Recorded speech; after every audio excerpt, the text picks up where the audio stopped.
Coucou tout le monde, je vous retrouve aujourd'hui pour un nouvel unboxing.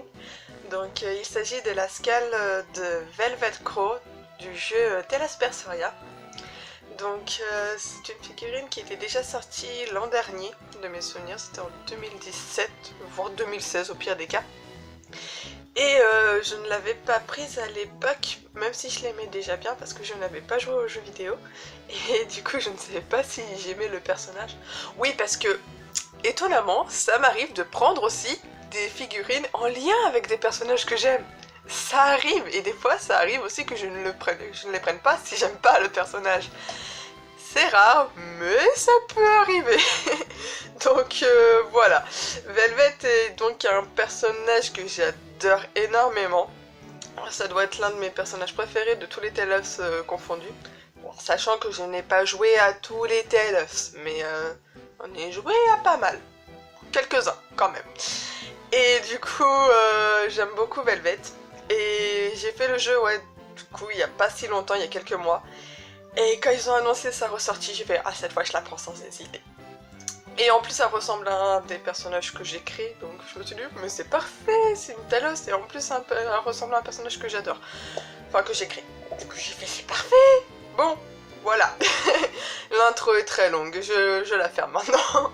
Je vous la présente. Donc, il s'agit d'une figurine de Kotobukiya, comme vous le voyez tout en bas à gauche. C'est une figurine 1/8, donc elle va être pas non plus très grande, mais comme elle est en mouvement, en action, je pense que ça va rendre plutôt bien. Tales of Berseria, Velvet Crow. Hop. Sur le côté, c'est juste comme ça. Donc là, il y a ses informations à elle. Alors, est-ce que je peux vous les montrer? Alors, bon, hein, de ce que je comprends, elle a 19 ans, elle fait 1m70. Et le reste, je ne comprends pas. Voilà. Le derrière, c'est très joli avec la lune rouge et tout, donc qui est très représentatif du jeu vidéo, bien sûr. Vu que Velvet est, sans spoiler, parce que bon, c'était le début, c'est plus ou moins une démon. Bon, elle est plutôt, on va dire, possédée par l'esprit d'un démon, on va dire. Donc, d'où le bandage à sa main. Normalement, sa main peut se transformer en machine à tuer, on va dire. Vraiment en main de démon. Mais la main de démon était d'ailleurs disponible, mais seulement dans l'édition limitée. Et c'était juste à sa première sortie. Et de toute façon, je ne l'aurais pas prise vu que ce n'est que commandable sur Good Smile Company. Donc, je ne l'aurais pas prise. Juste pour une main, non, je préfère avoir la version normale à ce prix-là.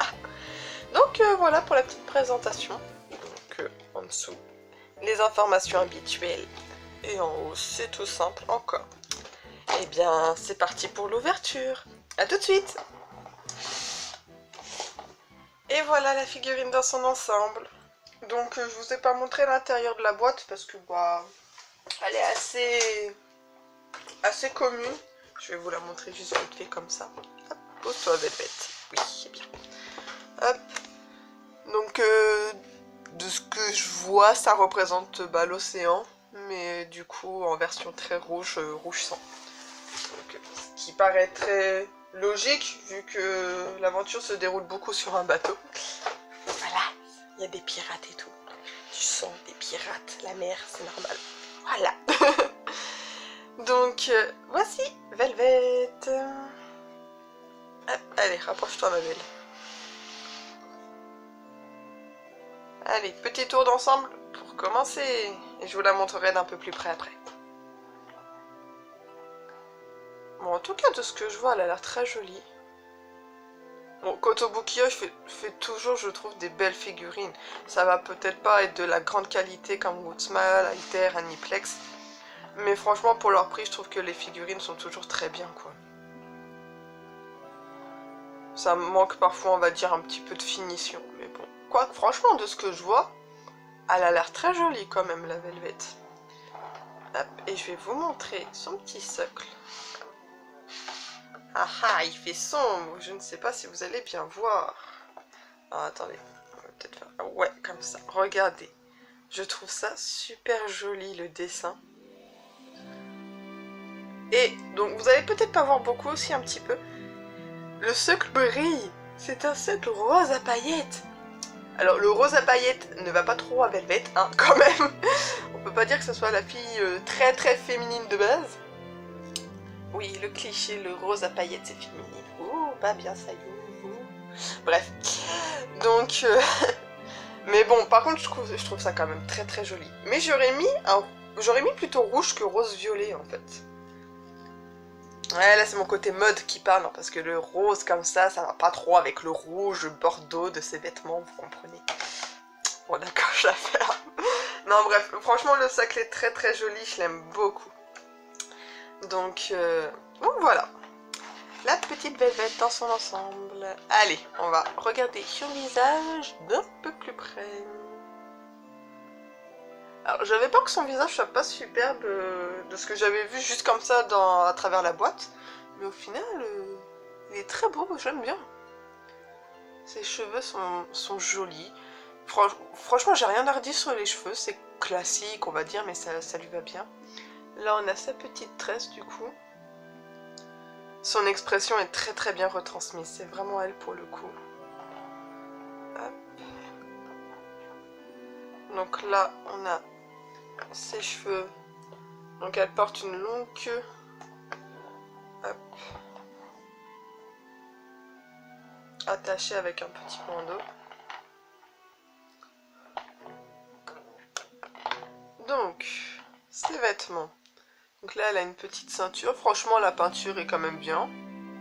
Elle va pas se plaindre, hein, ça déborde pas, comme une certaine Kurumi. Aucun commentaire. Bon, après ça, franchement, oui, hein, on voit que c'est pas de la grosse qualité, ça. Hein. C'est... Voilà, mais bon, oh, ça passe quand même, on va dire. Les tout petits trucs minutieux comme ça, je sais que ça doit pas être évident à faire. Pour le coup, ça, c'est vrai que c'est pas hyper joli, je trouve. Ça manque un petit peu plus de finition. Là, on voit que c'est pas super bien fait ici. J'aurais pensé que ça, en fait, ça allait être détaché, pas collé à sa peau, en fait.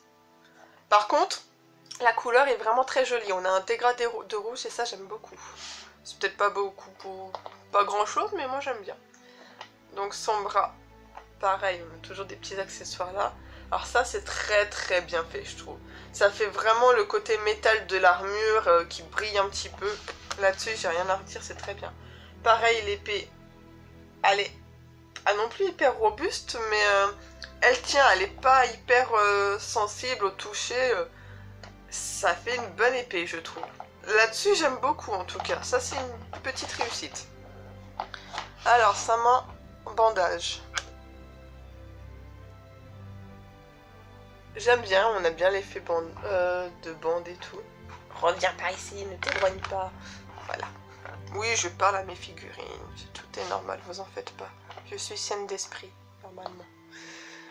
Donc ça c'est... Ouais, ça du coup ça va, ça fait bien effet lambeau. Ça j'aime bien du coup. Hop. Ensuite, on descend un petit peu. Donc là il y a sa ceinture, franchement ça passe, ouais. Là les clés je pense, une clé, ouais. Ça c'est très fragile, j'aurais peur que ça casse. Ouais, ça j'aurais peur que ça casse. J'ai évité de trop y toucher vu que je suis maladroite. Là les détails sont bien faits, il n'y a rien à redire. Toujours le côté un peu fil... Bon, là encore les fils, je trouve que ça va. Parce que là, à la rigueur, je pense que c'est voulu que ça soit un petit peu étiolé. Pas fait de la même manière en fait. C'est un peu comme... quand on a un collant et qu'il est déchiré, bah du coup ça fait un peu ça. Du coup non, ça pour moi ça va. Du coup, les pieds. Pareil, le même effet métal qu'on a pour l'épée sur le manche, sur la manche. Ah, l'épée a pris la caméra. Oups. Donc ouais, les jambes j'aime beaucoup. Et le dos vite fait. Donc c'est surtout son manteau. Mais du coup, ouais, c'est pareil, on a toujours le petit côté lambeau. Les couleurs sont bien. Bah franchement, c'est une belle figurine. Hein. Ça reste une belle figurine de Kotobukiya. Franchement, j'ai rien à redire, c'est... Ah là, je vous ai fait mon petit topo vite fait. Mais pour moi, c'est une petite réussite. Je suis très contente de l'avoir acquérie. Oui, c'est ça. Ouh, je ne sais plus parler. Bref. Du coup, bah, n'hésitez pas à me dire ce que vous en avez pensé de votre côté. Est-ce que vous avez déjà joué à Tales of Berseria? N'hésitez pas à me dire d'ailleurs si vous avez joué à Talos, ou que ce soit Berseria, un autre. Est-ce que vous aimez cette série d'ailleurs? Et puis, bah, dites-moi aussi vos personnages préférés, j'aimerais bien le savoir. En tout cas, il va y avoir une prochaine figurine de Velvet qui est prévue, mais cette fois par Alter, qui est plus simple, je trouve. Personnellement, juste dans la peau, je préfère celle de Kotobukiya, parce qu'elle est vraiment en mouvement d'action, on dirait qu'elle va se battre, que l'autre semblait déjà plus statique. Après, c'est une question de goût. C'est sûr qu'Alter va sûrement être de meilleure qualité, mais je me plains vraiment pas de Makoto. Donc, par contre, de chez Alter, je vais recevoir Eisen et Edna qui vont... Enfin, Eisen du coup est de Talos Berseria, et Edna est de Talos Zestria. Ouh, j'ai un petit trou d'un coup. Alors, j'ai pas fait Zestria pour le coup, mais Edna joue, on va dire, quand même un rôle important dans Berseria d'une certaine manière, vu que les deux jeux sont liés. Donc, je me suis dit que c'était quand même bien que je l'ai en même temps qu'Eisen. Mais je vous en dis pas plus, au cas où que vous voulez jouer au jeu. Donc voilà. J'ai dit encore beaucoup de fois, donc il faut vraiment que j'arrête. Bref, j'espère que cette petite vidéo vous aura plu. Et puis bah, je vous dis à la prochaine. Bisous!